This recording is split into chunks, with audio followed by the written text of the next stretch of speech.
But thank you all for coming. I'm really excited to be hosting this session today. Our topic for today is undergraduate teaching assistant programs. And really what I'm envisioning for this session is a chance for me to share a bit about how I use undergraduate TAs in my courses, but then also to hear from other folks across the Dietrich School who are teaching in different disciplines and likely very different course contexts, to hear some of the approaches that you're using for UTAs in your classes as well.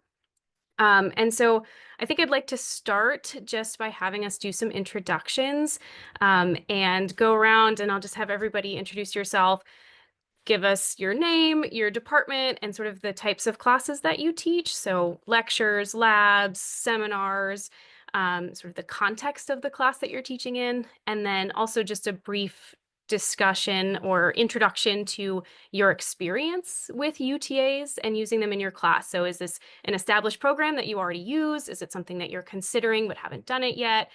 And then finally, I was just hoping everyone could say one either benefit or challenge that you see regarding using UTAs in your class. Okay. So I can start, and I think we can just do sort of like a popcorn style where I'll go and then I'll call on the next person, and then this way we can get through everybody. So I'm Erica McGreevey. I'm a teaching associate professor in the Department of Biological Sciences, and I mainly teach in large lecture classes. I do have one small seminar style writing course, and so that's sort of out of the ordinary for me. Mostly it's big classes. I use UTAs regularly in all of my large lecture courses. I've played around a little bit with using a UTA in my small writing course. And I think the biggest benefit that I see for using UTAs in my classes is that it really changes the dynamic of my classroom. And I think it creates a community in the classroom that I really appreciate. So that's my introduction. I'm going to go ahead and pass it over to Freda, if you don't mind going next. Not at all. Thank you, Erica. I'm Freda Cohen. I'm with Gender, Sexuality, and Women's Studies. I'm the Dougs, and I'm also in the an assistant dean with Erica. And yeah, I'm super excited about this because I have tentatively used UTAs, or worked with, I should say. I don't like the I've used them, right? I've worked with them, and I teach almost exclusively small-ish seminars, but sometimes mid-range classes too. So usually between 25 and 40 people. Um, and I agree with you. It does change the tenor of the community. And I've noticed this maybe particularly, maybe I'm just sensitive, I don't know, as I've gotten older, like having somebody who feels more accessible to them, can be enormously helpful, right? So I mean, I think I'm pretty warm and relaxed in the classroom, but I still have a layer of authority, a veneer of authority. I've got them fooled somewhat. And so somebody who can sort of help them navigate that, I think, is really helpful.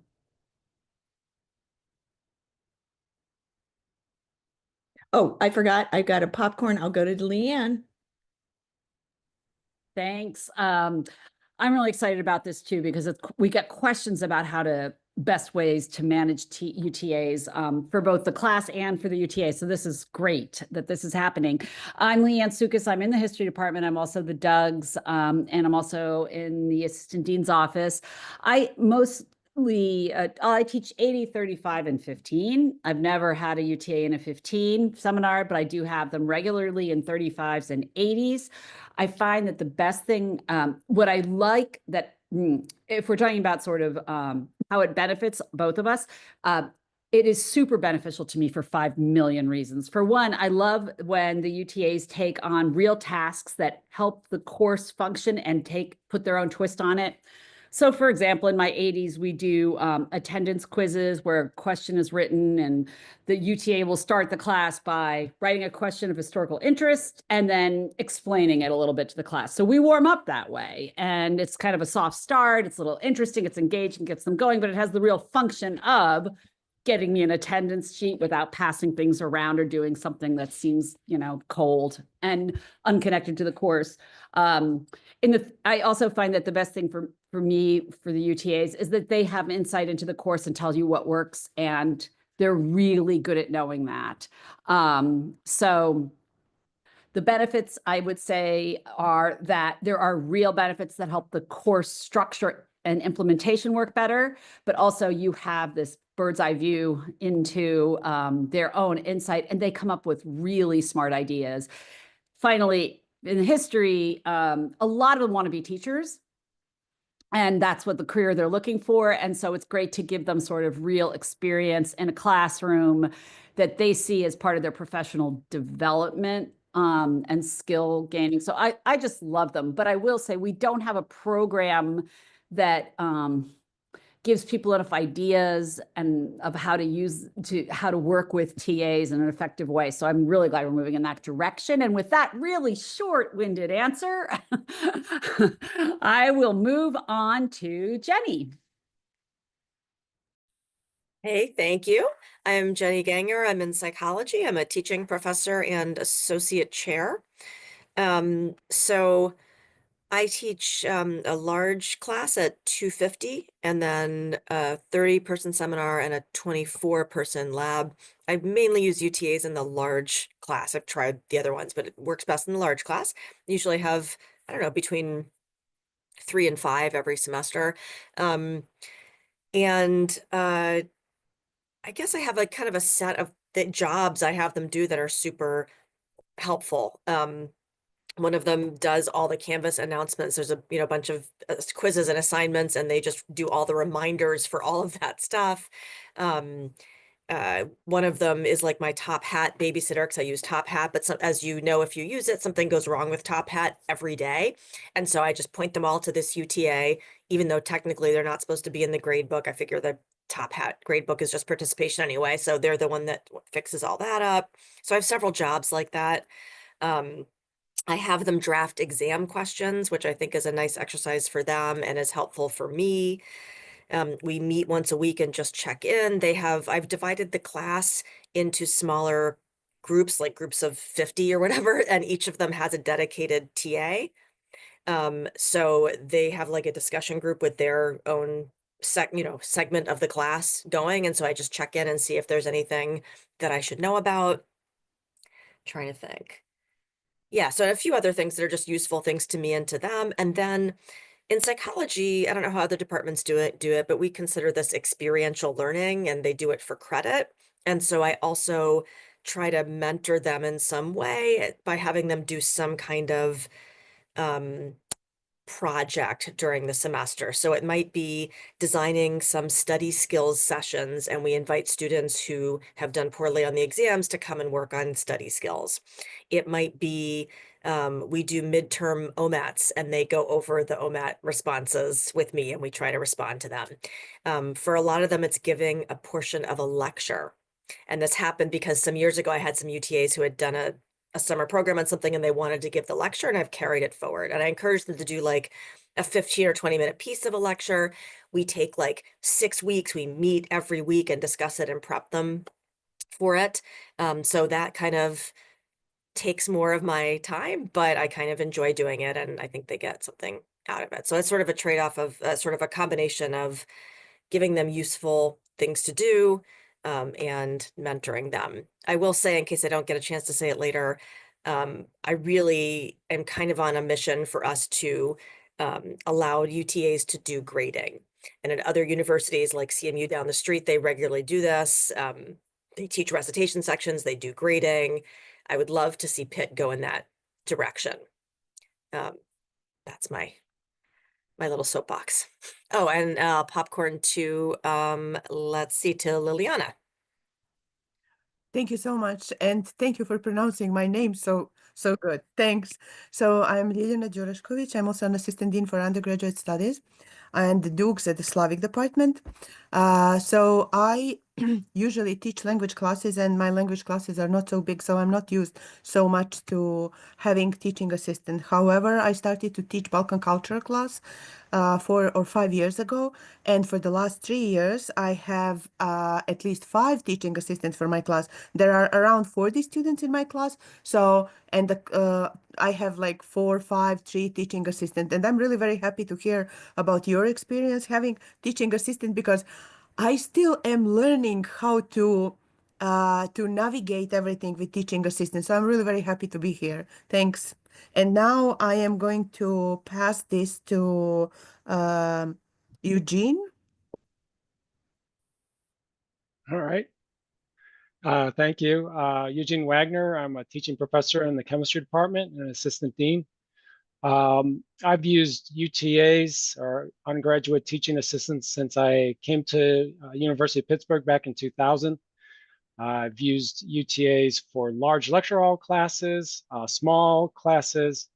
Where we really use them more than anything else is there's recitations associated with our chemistry classes. So they help with the recitation component, and they also help with the laboratory component of the courses. Their help in the lab and recitation, I'm not really sure we could even run our program without the UTAs the way it's designed. We really need the resources and the help from them.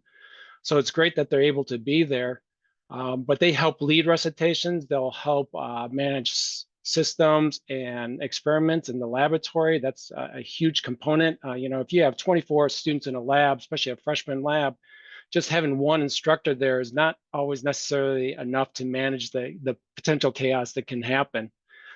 They oftentimes lead the recitations for us and present the material and help answer questions for students. So that gives our instructors a little bit of a relief, because otherwise we get into this workload issue without having the UTAs there. I'm with Jenny 100% with the idea of, look, these are great students that we have that do the undergraduate teaching for us.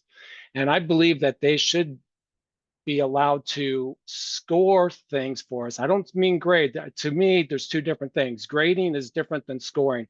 To score something, meaning correct things right or wrong, or take the points off. Scoring, I hopefully maybe we can talk about that here in this session today of what are UTAs allowed to do.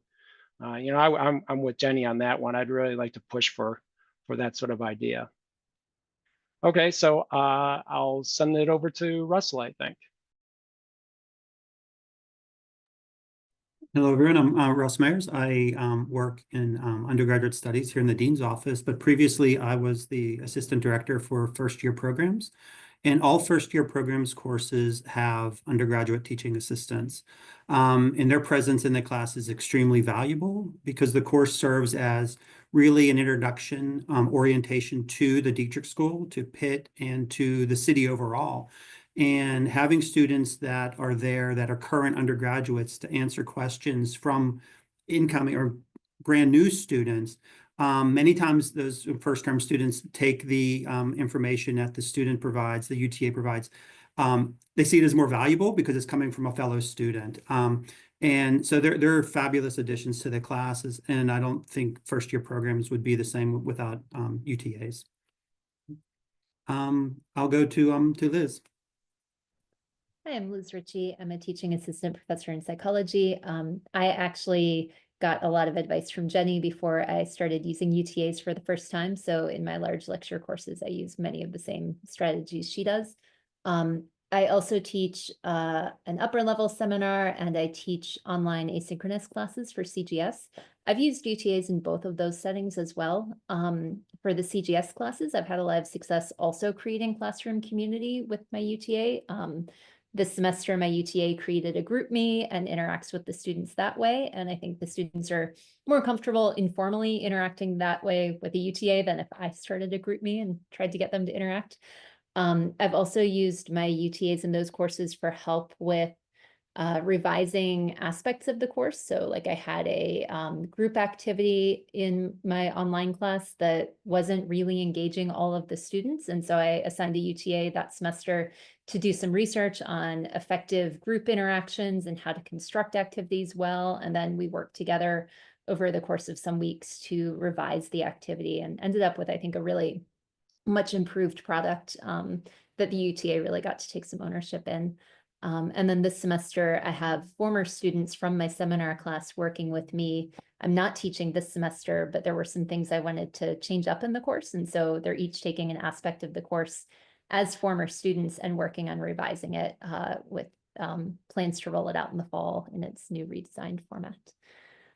And I think a lot of the benefits have been mentioned. I guess another thing that I enjoy is just having people to talk about teaching with. Sometimes teaching can be kind of lonely, and it's really nice to have students who are excited about learning about teaching and to meet with them every week. It re-energizes me when I'm thinking about my own teaching. And I'll pass it to John. Hi, thank you. I am Johnny Downs. I'm in the Theater Arts Department, and I'm a Doug's as well. And I have almost always used UTAs as much as I possibly can, but I teach small studio-based classes, and they're incredibly valuable for me, much in the same way that everyone has talked about, but really I use them as a way to decentralize the authority and to make sure that students feel comfortable in my classes to express themselves and talk about things that they might be slow to talk about with me until they get to know me and how warm I am. Thank you. I think, Kimberly, you haven't spoken. Yeah, are you guys able to hear me? Yep. Cool. I'm actually a colleague of Erica's in the Biological Sciences department, but I teach at this point only laboratory courses. I initially started off teaching some large lecture courses and used TAs in the way that you're all describing, and I loved it. You know, having them help the students, running little groups and recitations and study sessions. And I tried to copy this over for my lab courses, but my lab courses have grown from like 3 sections a semester to 8 or 9 with multiple instructors. And we've had to shift away from being able to focus on pedagogy, being able to fit in various meetings and stuff. And I don't know how I feel about that our TAs now are essential to running the class, and they all seem to very much enjoy it, getting to see behind the scenes things and prep. But I don't have them developing materials at this point because it's just too much for me to take on. But then if I didn't have additional TAs or additional people in the course at all, the class sizes are big enough that, like, for example, someone needs to look in everyone's microscope in a certain amount of time, and it is impossible for a single instructor to do it and provide feedback. But with the training with TAs, it works. So I love having them. They're enjoying the course. The one other thing that I teach is a smaller, like 2-section lab course. And for that one, I actually do very selectively find TAs that could use like research lab experience. And that's a much more intensive mentoring position where they learn a lot behind the scenes, and I focus on them like getting experience that can help set them up for like a tech position. So I do still get to do more for the TAs there, but yeah, I'm torn about the lack of like pedagogical development for my TAs anymore, but then I cannot imagine how we would be able to fit it into the course. So I'm very curious to hear what others have to say and think. Is there anyone that has not spoken? I feel like I recognize most of the names at this point. Oh, I haven't said anything. Mav81. Oh, yes. I don't know what your name is, but I bet it starts with an M. Yep, I'm sorry. I'm Margaret Vines. I'm in Gotcha. the chemistry department with Eugene, and I've used UTAs all the ways you guys are speaking of, but recently I've been tasked with using UTAs to develop new general chemistry laboratories. And so what this was a new task I was just given, but I am using them to first semester going into the labs. They're helping with the labs, but they're also bringing back positive aspects of each of the labs, negative aspects of each of the labs, and working with me on things that maybe we could change, develop, and then either being a modification of a current lab or a development of a new, entirely different lab because there's too much different that we would like to do or see in that particular lab. So that's what they did the first semester. And then following up, and this is the second semester with the same group of students, we proposed changes in labs and started rewriting new labs. And now they're actually doing more of a research thing where they're testing the labs for me, right? Because I need an alpha testing of these labs before we throw it in front of 1,000 students. And I want an alpha and a beta testing, but the beta will probably take place in the summer where we have our Gen Chem 110 students, but 40 of them instead of 1,000. Big differences in numbers. So that's the new way I've been using them. And I don't know that I've got all figured out because I just started using them this way. And, but it is, and I'm hoping to work on developing the skills they get from doing this, learning more about the safety culture, learning more about the chemicals and looking at MSDSs, learning more about how to think pedagogically about the labs and practically about the labs, right? There is a definite practical aspect that I think they're like, this would be great. I'm like, that's great, but you've got 1,000 students. There is a practical aspect so like I said, I've used them in recitations. I've used them in my lecture. I've used them for help sessions. I've used them for all of those types of things. But this is probably a little bit different in terms they're actually part of the development of new labs here in chemistry. So that's the other little part. So I think that's all I have to say. I'll turn it back over to, is there anyone else? Adriana, do you want to go? Yeah, hi. Sorry. Adriana Helbig, here in the Dean's office, but just speaking as somebody who was the former chair of music and also taught many music classes. So the only time I've heard of UTAs being used in music is in music theory classes, which are more on the sort of scientific theoretical side. But now that I'm listening to all of you speak, it would be interesting to see how to incorporate UTAs more on the writing focus classes and also on the ethnographic. Thinking there's probably a lot of possibility where they could actually help the professor find sites for students to do interviews and maybe help guide some of those things. So I'm just listening, and thank you, Erica, for. Of course. All right. I'm going to go ahead and share my screen if I can here.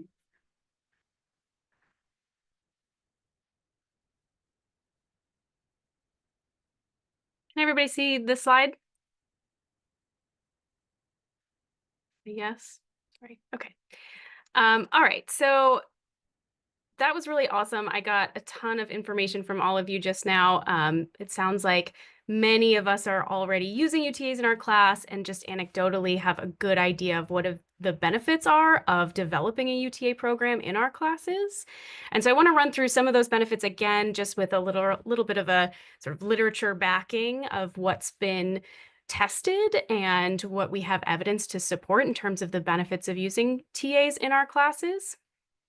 I want to talk through some common UTA activities. We hit on a lot of these. It sounds like a lot of this group is already using UTAs for a large number of different tasks to make your classes run more smoothly.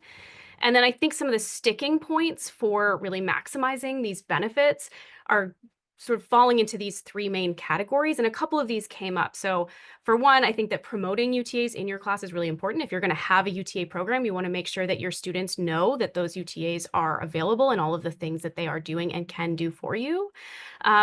This came up training. I think, again, this is, I think, where as the faculty, there's a large burden on us to be training those UTAs. And so I want to talk through some strategies that I've been using for training. And then if we have some time at the end to talk about recruitment and selection and sort of equitable practices for recruiting and selecting our UTAs. All right, so just doing a quick literature search, you can find a whole bunch of publications that have tested UTA programs. I would say the quality of the evidence is highly variable, right? Some of this is very anecdotal, survey data, but there are some experimental studies that test, classrooms that have UTAs or learning assistants versus classrooms that don't. And the benefits that have been established fall into sort of three main categories. And I think that we touched on all of these categories in our introductions.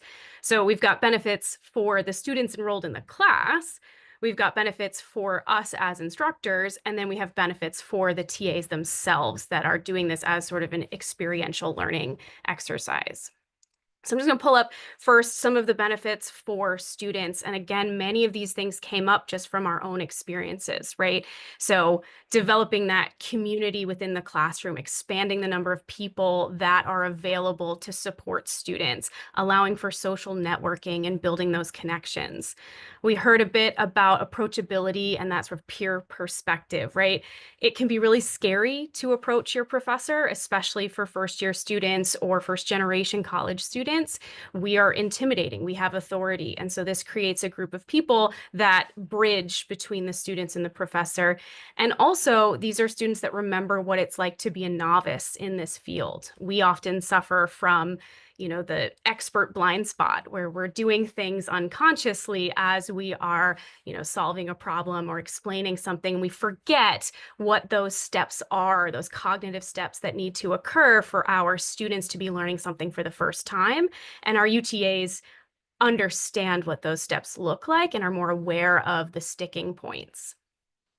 I often will talk to my UTAs about their role as a role model in the classroom, right? That they sort of embody what it means to be a successful student. And so just by showing up, being enthusiastic, putting your phone away, having notes that you're, referring to and taking notes during class, or having been prepared for the activity, right? That's all modeling for students the type of behavior that makes for a successful student. Back to this sort of community and support system, right? Thinking about inclusivity and belonging, having certain recruitment and selection strategies to make sure that your UTA group is representative of what your student demographics are, right? So that every student in the classroom can look and see, oh, there's a UTA that was successful in this course that looks like me or has something in common with me. And that signals that I belong here too, and I also am capable of being successful. And I think all of this then mediates an improved student experience as well as improved learning outcomes, right? It helps to improve morale, it helps to improve satisfaction in the course, and then ultimately has been shown to improve performance, right? Grades. So lots of benefits for the students in the class that have the UTAs. There's less evidence to support benefits for the instructor, but there are some studies that sort of look at what instructors get out of developing a UTA program. And again, these are things that we came up with, right, in our discussion. So anyone who's used UTAs before, I think, is well aware of these benefits. For me, it's really the better student insights that I get from talking with my TAs regularly, having a better understanding of how my students are engaging with my course materials, how they're perceiving learning activities, getting a sense of, what they're struggling with and what I need to spend more time on or revisit.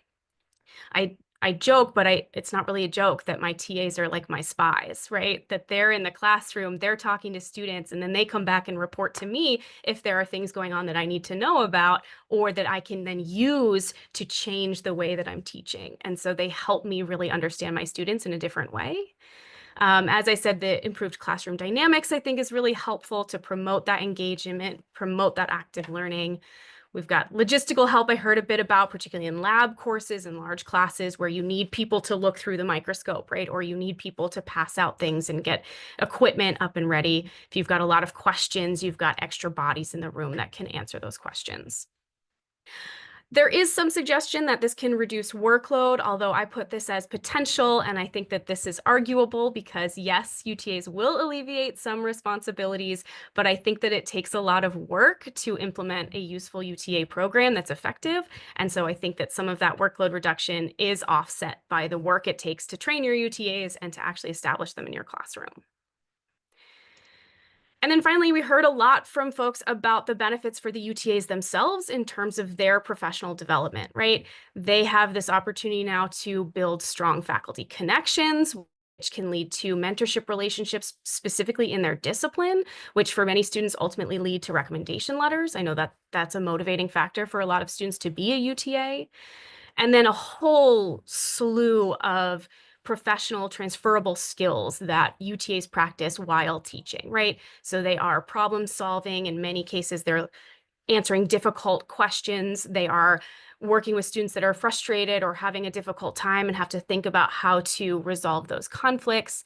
They're learning how to communicate in their discipline, convey complex ideas, the public speaking aspect of teaching. Things like empathy, responsibility, ethical decision-making as they're working with students, particularly struggling students, learning how to collaborate with their team, and then, of course, content, right? So if they are reiterating the material over and over again, seeing it multiple times, that repetition helps to reinforce those ideas. And again, if this is within the student's discipline, that can be incredibly helpful for their development. Again, self-confidence and belonging, I think, comes into play for the UTAs, making them feel like they're part of the academic community, makes this large campus feel a little bit smaller, and can make them feel like they belong within their field, right? Because not only were they a successful student in that field, but they're also now helping other people become successful in that field. And then finally, there's the tangible benefit of earning academic credit or getting paid for their role, right? Which is part of our policy, is that TAs should be getting something for their role, whether that's academic credit or a stipend. So I think we've established lots of great benefits of UTA programs, and many of you have seen these within the programs that you have developed within your own classes. We also heard a lot about what are some things that TAs are doing across these different spaces. And I think many of the things that I have on my list here were mentioned, right? So we have TAs attending class and helping with classroom management, setting up materials for labs. For a lot of courses, I know we have UTAs that are hosting sessions outside of the classroom. So I call these study sessions. Some folks call them office hours, right? But it's creating extra time that students can seek help or resources if they need them. Facilitating group work, I heard about this, especially in recitations, right? Helping teams work together, facilitating discussions, answering questions. Potentially doing other things outside of these times, right? Review sessions, running workshops. I don't think I heard much about proctoring exams, but again, in large classes, having the hands to pass things out and to stand around the classroom and check to make sure that students aren't cheating and passing them back in, right? That can be really helpful. In the writing course that I teach, I tried using a UTA once. I have the challenge of it being mostly seniors, so they graduate, and so it's hard to find TAs for that course. But when I have had a UTA, it was actually incredibly helpful because they were able to provide additional support for feedback on drafts of their writing, particularly for ESL students. This became a really great resource because it's, you have the writing center, which is really useful for writing, but this is a person who also has the biology knowledge and can help with both the writing, but also the content, which is really useful. And again, in this writing class, we also did presentations, and I had the TA running practice presentation sessions outside of the classroom, giving students more confidence in presenting by getting to practice more. And then being able to create and share supplemental study materials. I heard about that from a few folks, that they're actively engaged in developing the learning activities for the students. And again, it's just a matter of creating more structure and more support. This list of things UTA should not be involved in, this is from the Dietrich School Policy on their website. So I pulled this from our website, and grading is listed on here, which I know is something that came up as a concern of wanting UTAs to be able to grade, the difference between grading and scoring. And I think that that is a conversation that we should have maybe at the end after I get through what I've planned. But I think that because of FERPA and maintaining confidentiality, UTAs shouldn't be, assigning grades or grading their peers' work. But I think that there are ways that we can probably work to get TAs to do things that are more scoring related, where they're not giving grades, but they're helping with, checking correctness or incorrectness in a way that maintains that confidentiality. And so that's definitely a conversation that I think we could have. Did I miss anything in terms of common roles and responsibilities?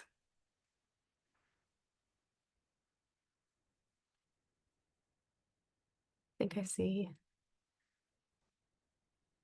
Jump in if you have one. No? Okay. Okay.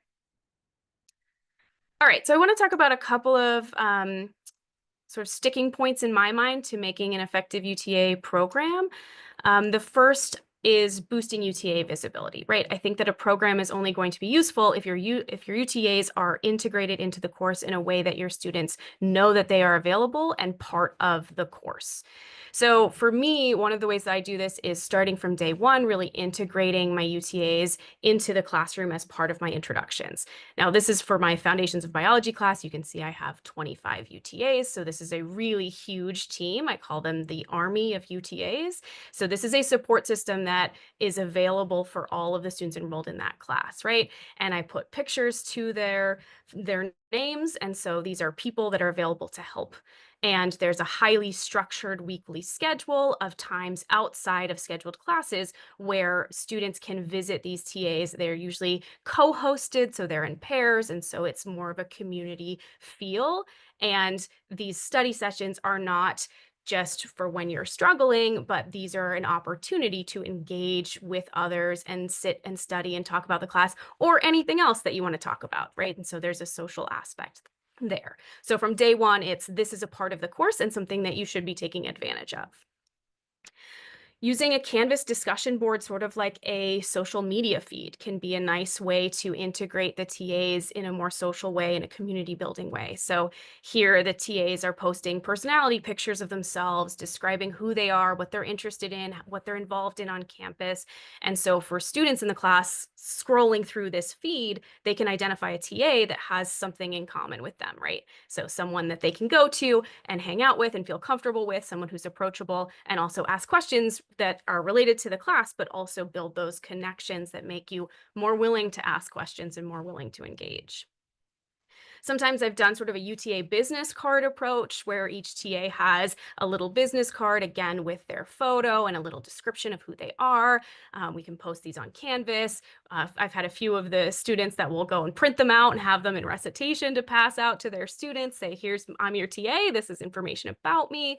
And so again, it's this like really making them that front and center piece of the classroom, kind of taking some authority away from me and putting some authority onto them.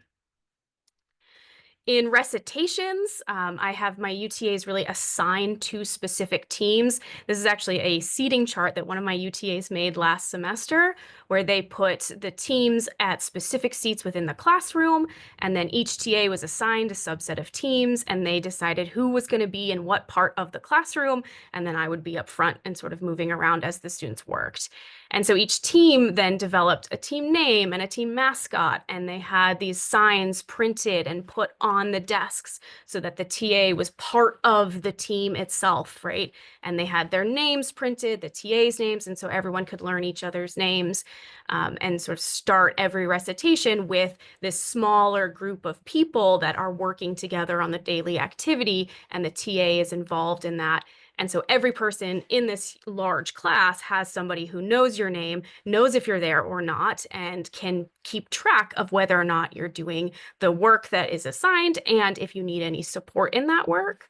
And also facilitating the group work, right? Making sure that the teams are effectively working together and that there aren't conflicts. And if there are, they can help step in and work with the students on those conflicts, but also they can refer to me if need be, right? And then also some ideas just to throw out there would be to have your TAs posting announcements on Canvas whenever they're hosting study sessions or office hours, this continual sort of reminder that these things are happening all the time. So it's not just you go when you need it, but that this is just a constant piece of the course, a resource that's always available. I know a couple of you mentioned having your TAs host workshops or outside of the classroom events for students. And these are some flyers that TAs of mine made last year for a test taking workshop, a study skills workshop. I had one TA in particular who was super interested in running this mindfulness workshop and helping students figure out some stress management strategies. And so having them make these flyers and advertise them, pass them out, talk about them in class, tell their recitation teams about them, really gets people engaged in thinking about, okay, this is just something I should be taking advantage of. Does anybody else have other ways that you promote TAs in your classroom to help integrate them into your course? Other or comments?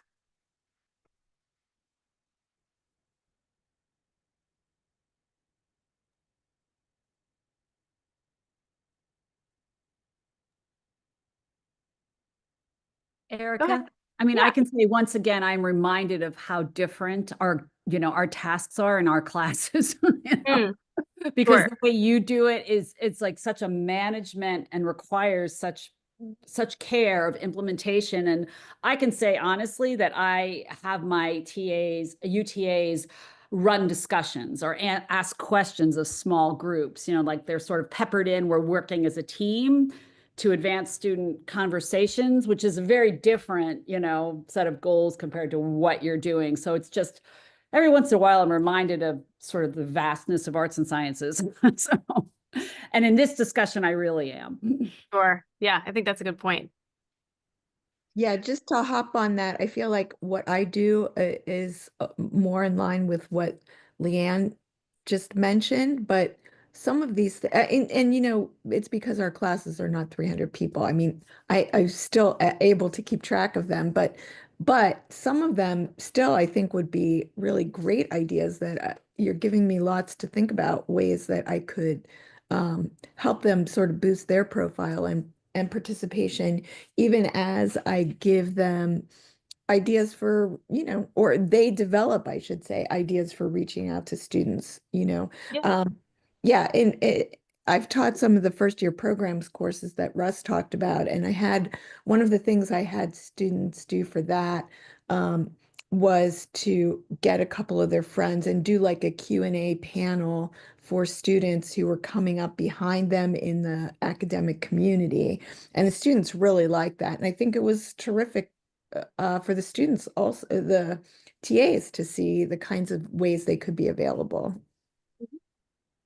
Yeah, thank you for sharing that. I Yeah. also would like, if I can say something, I don't see if somebody would like to talk. So it's really very similar what Leanne and Freda talked about. So our class is a little bit different when it comes to UTA, but my UTAs also are doing discussion sessions in class. So they usually divide students in groups and do discussion sessions, ask questions. I also ask them sometimes, since I have a lot of discussion board posts, I ask them to prepare a discussion board post after every session that we have. So I ask them to post discussion post or something. I do also have, since I teach the Balkan culture class, we do have something, it's called Folklore Week. So I was very fortunate to have always students, UTA students from the Tamburicans Orchestra. So they were really very skillful. So they would like to run the week of folklore. So where we have the Balkan music and folklore and also Balkan dances and folklore. So they usually prepare that, and it comes out very beautifully because they usually have like all the national costumes or something. So they really have, I mean, they put themselves there very much. Even if I don't ask them, they would like to show, and I like it and they like it, and students really love it when they participate with them. And also, one more thing that I wanted to tell you also, that, yeah, sometimes they like to present something to students to prepare if they have a certain topic they are interested in, most of the time coming from Leanne's department, from history. If they study the Balkan history, they would like to prepare something about the World War II or World War I or something. So, and I let them to present and be, because they love teaching and they're practicing. That is the way of practicing teaching. So that is what they do in my class. I think that that's such a good point, because I mean, yes, what they're doing is different and the goal is different, but I think we're seeing similar things, right? So these workshops, these are my TAs coming up with these ideas based on their experience in the course, right? This is what I needed. And so now I want to create this as an opportunity and a resource for students in the course now. And it sounds like you have both had this similar experience with students that are genuinely interested in teaching. And if you just kind of let them create what they want to create, it's pretty impressive what they come up with. I think one of the things that's just striking me is just how professionalized this is. And I see Sudi here and kind of giving ideas for how to market these skills, because when you're teaching somebody, you're also learning in a different way. So they're enhancing their own skills. I just also want to acknowledge that, these students are doing so much labor, especially, with mental health issues. I'm just so impressed with this mindfulness workshop, and what better way to engage in that conversation than with peers. Yeah, this was a really popular workshop, and the TAs that ran it were pretty incredibly engaged in actually making it research backed, right? They were reading literature to support the strategies that they shared, which I thought was very cool. Also, if I may add, Yeah. this is amazing learning by doing. And even though I teach classes, and even though I don't have any UTAs, I actually benefit from having them in my class. They're always good students. I don't know if there is any research that backs this up, that UTAs are always very good students, organized, they're on top of things, and so they're a very nice addition to have in the class. But to Adriana's point, there's a lots of professionalizations that is built into this resume and other skills. So I think it's really a nice opportunity for them to also showcase their skills, and will help them support them land other equally important opportunities as well. So, yeah, thanks. Yeah, no, I definitely see it as an experiential type of learning. And one of the papers that I read for today basically compared UTA positions to research positions. And basically the skills that someone gets from a UTA position are on par with the skills that you get from doing research, right? That you're getting those same professional transferable skills. So I wanted to also talk a little bit about UTA training, because I think that this is a big aspect of TA programs. And I can say, from my own experience, it's really easy for this piece of the program to get lost, just because it takes the most work. So when it comes to training UTAs, I think it is really important to have a scheduled time that you meet with them regularly. I make this a requirement of being a UTA, right? I schedule it ahead of time. And when you apply for UTA, you have to check a box. Can you attend this meeting? Yes or no? If the answer is no, you are not eligible to be a TA. So I make this a very clear expectation, is that you're coming every week to a meeting where we do things like course planning those workshops, right? We're doing pedagogical training, and I'm supporting you as UTAs, right? And this is where a lot of that mentoring comes into play. This is sort of at the beginning of the semester where I clearly define what are the roles and expectations of UTAs for my specific course, because it is different across courses and across instructors. And so making sure that those responsibilities are clearly outlined. Something I've started doing more recently is having the UTAs set professional development goals at the beginning of the semester. And I did this last semester in the context of recommendation letters, thinking about, okay, I know that many of you want a letter of recommendation for this experience. And so think about, when I sit down to write your letter, it can happen in one of two ways. Option one is, these are my expectations for a UTA and this person met those expectations. Option B is, these are my expectations, this person met those expectations and went above and beyond by doing X, Y, and Z. And so I have them think about, what is X, Y, and Z? What does that look like? And then at the end of the semester, they write a reflection on what they learned, how they contributed, what things that they did that made the course run more smoothly, that helped the students, that helped me, and that what helped themselves. And then I collected those reflections. And so now when I go sit down to write medical school recommendation letters this year, I have that information for each of them. And it's really helpful for me to see the things that they're doing. And it makes them really engaged, right? Gets them thinking about, okay, what can I do to go above and beyond? I think reviewing course content and common challenges is really key, right? Because again, they have to be, familiar with what's going on in class, and that practice is really important to be able to teach it. I think pairing UTAs that are more experienced with newer UTAs can be a really nice strategy for helping with that training and that onboarding. And then socializing, right? Incorporating some social aspect to the training meetings can be helpful for creating that community that I think is going to be more effective. And then the piece of this I really want to elaborate on are the scenarios and role playing. So for me, a lot of the training comes into like, how will you handle a situation that you are likely going to face as a TA? And so that's what I really wanted to share. I've got a few minutes left here, so I'm going to pull this up and hopefully. Can y'all see that? The UTA training scenarios? Yes. Okay. So this is a document that I have on Google that I'm happy to share if anybody is interested, but this is something that I've been building over the last few years to use to help train TAs. Now, I will admit that this is very much biology focused, but I think it could be adapted for different fields and different disciplines. But essentially what I have here are a series of scenarios that really engage the TAs and get them engaged in a rich discussion about how they would interact with students given specific scenarios. And when I started writing this, I had maybe 6 or 7 scenarios, and I think I now have like 30. And a lot of them are scenarios that TAs have submitted to me based on things that really happened, right? And so I'm collecting this as a resource of what a TA might encounter.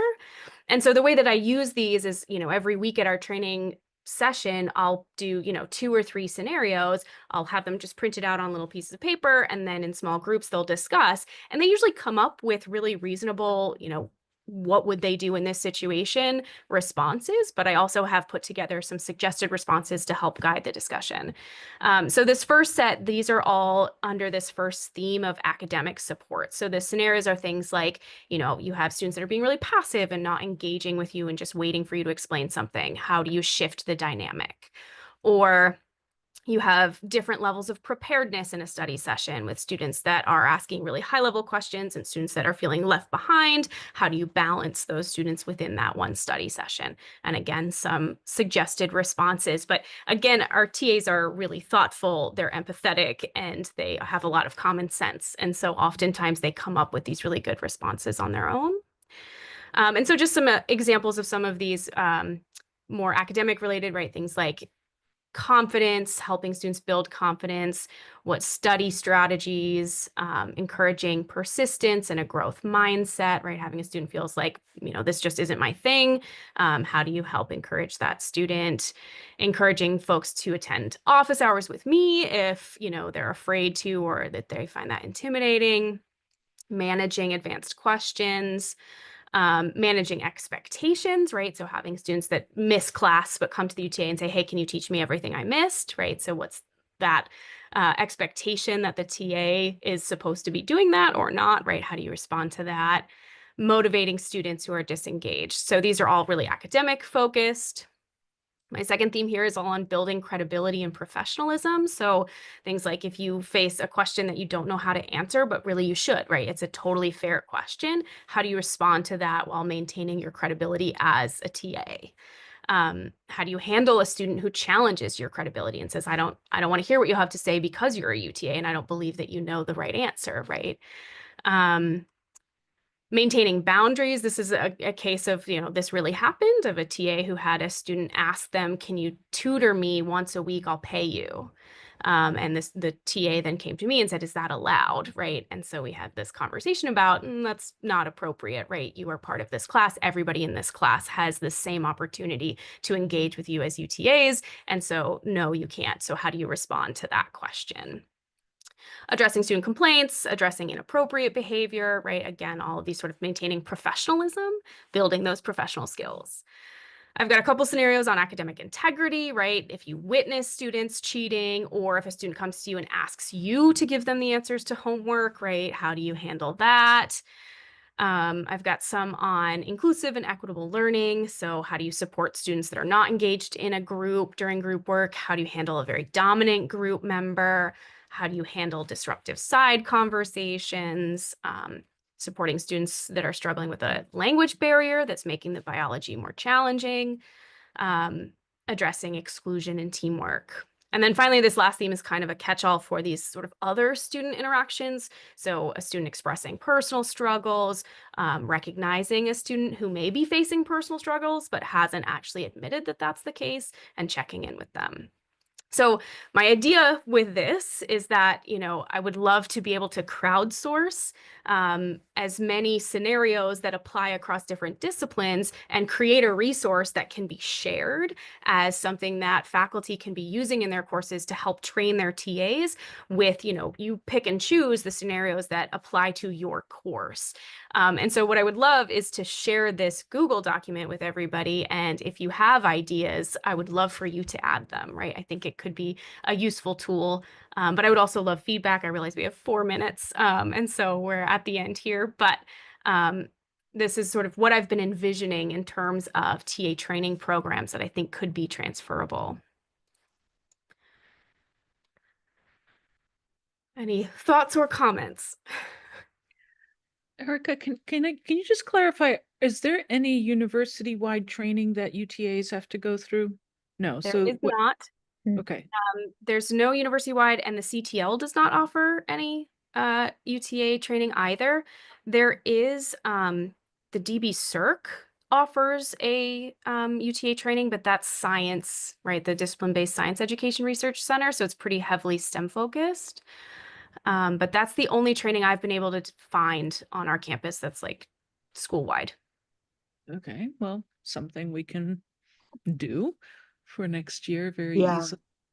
Adriana, that is a really very good idea because when I came to the Ohio State University as a TA, I needed to go to the workshop that was organized for 2 weeks.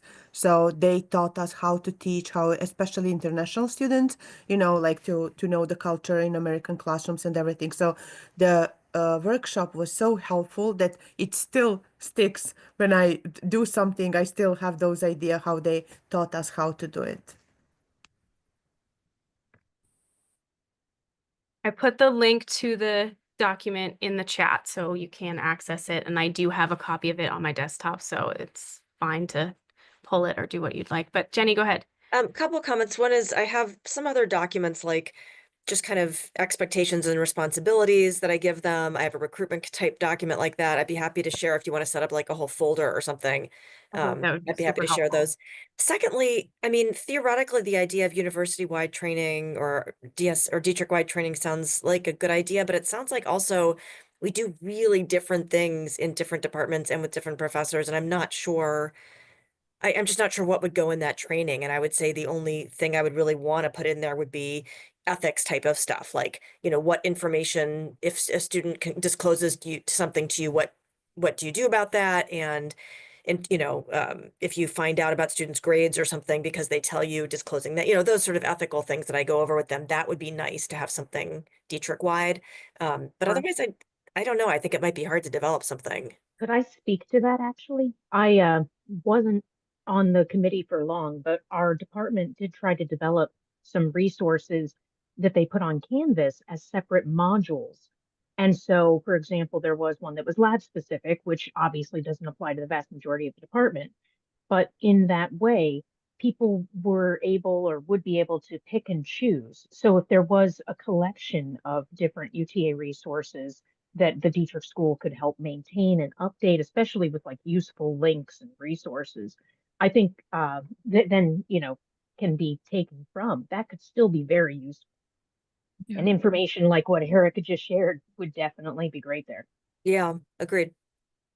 And and since students do take courses, I mean, this is part of our gen eds as well. So thinking of developing a well-balanced student, knowing how things are in the other disciplines is really important.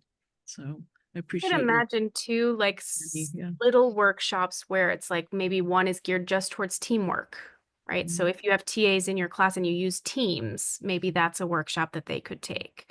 Or one is towards like internet etiquette and the Canvas discussion board, right? And that could be one that, like I could imagine smaller workshops that are more geared where anyone in the Dietrich School could send their UTAs to the workshop, but you may select which ones apply to your specific course. Yeah. But sorry, Eric, Adriana, I think I interrupted you. Oh no, Eric, I also you're sorry. talking your way into a volunteering position Oh. with this. I was But gonna this is so great. Thank you. on that note, Erica, and building on Adriana, on the note of workshops, I'm thinking also what would really have a lot of value is bringing these UTAs from different disciplines in math, in English, in linguistics, and what have you, in some type of seminar.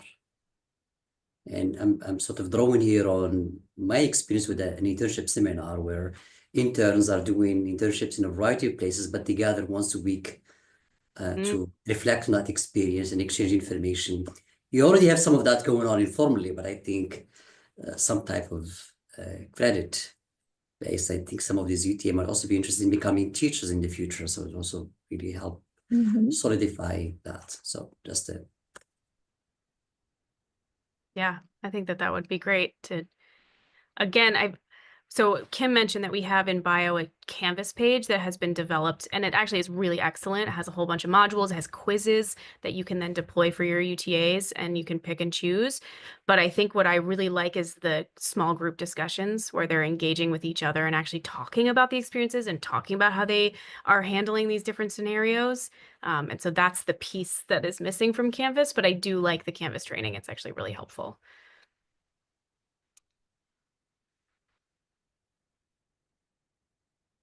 Go ahead, Eugene. So I just wanted to circle back to the idea of, would we ever have possibility of training of some sort where we could get over the FERPA hurdle so that our undergraduates could score assessments? I know I'm getting into a practicality sort of thing here, but in chemistry, we have such a workload issue that, if we had UTAs that could do some of this, it would be so helpful. I agree. And I think that's a conversation above my head, but I think it's one that needs to happen, because I remember being told when I first started that UTAs are not allowed to grade. And I have just always stuck by that. But there are so many times I think, oh, UTAs could be doing this and it would be very useful. Is that something that would have to start with Adriana? I think so, but I don't know. So it would like, sorry. So, Erica, you do not allow your TAs to grade. When you see that you don't allow them to grade, you don't allow them actually to look at student works, or because I do allow my students to read student works and give me some comments about some student works. Then I, of course, go over everything, look at their comments, then I just give the grade. So I don't allow them to grade the work, but I do allow them to read the work and give me some comments. So I don't know if that is wrong or not. So I also don't know. The Dietrich School website policy just says that TAs should not be grading assignments, quizzes, or exams, and should not be assigning final grades.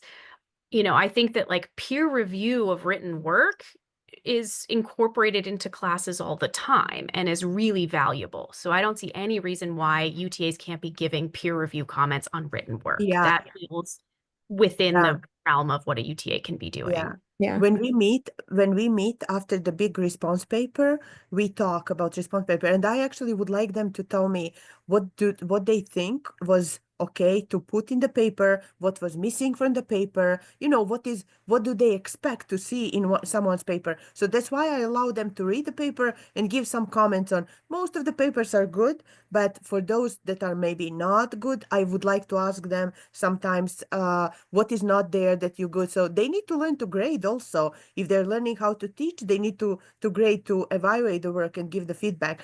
But most of the time, those are the TAs if they come the second or the third year, because I do have TAs that are coming like the third year also. So I allow them to do that. So Sure.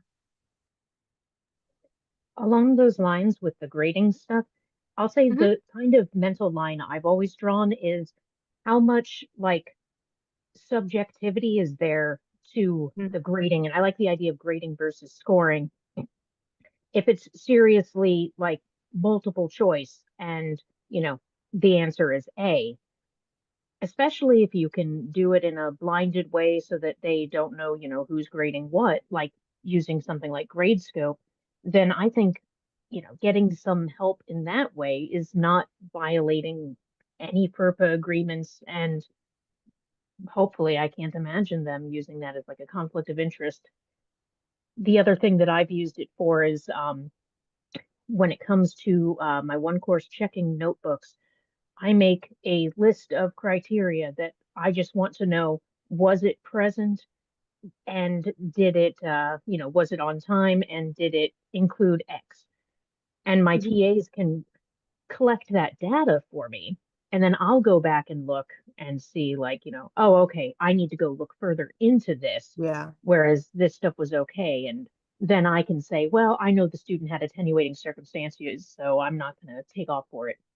But I guess, yeah, for me, it's a matter of subjectivity, or it would be related to expertise as the limit.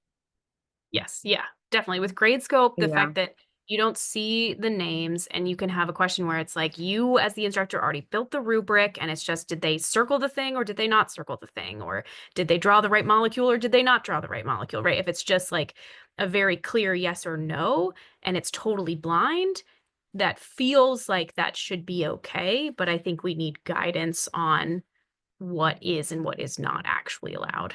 Yeah, that's really very good when you said if they did this, if they did this. So we do have the different system of grading. And so our students, when they read, our probably response paper question has so many different answers. It depends, you know, from what point you're looking. So that's why I allow them to look at that and say, oh, what do you think? Is something missing or not? In your case, if they do something correct, it's correct. If it's not correct. So yeah, but it's really very interesting. Yeah. I mean, the logic to having student grade their peers is very hard, right? Because they are grading a student and they are sitting with the same student in another class. So I think there's a bit of bias and there could be some conflict of interest. Of course, confidentiality, we can find ways. But also on the other hand, you also think of graduate TAs who sometimes sit in cross-listed courses, right? With, you know, obviously different expectations and different levels. But yes, but I think all the other stuff is amazing. Just like you said, America and everyone else, just finding a way that actually works in a way that's safe for other students as well. Right. And protects the students. I know for a lot of students, they don't want their TAs to know how they did on an exam, right? Because they're friends with them. And so there's that level of maintaining the student's privacy against TAs potentially knowing their grades. Yeah. But I do think that that's a conversation that we could potentially continue. Thank you, Erica. It was really Thank you all for helpful. coming. Thank you. Thank you so much. Thank you. Thanks. Take care.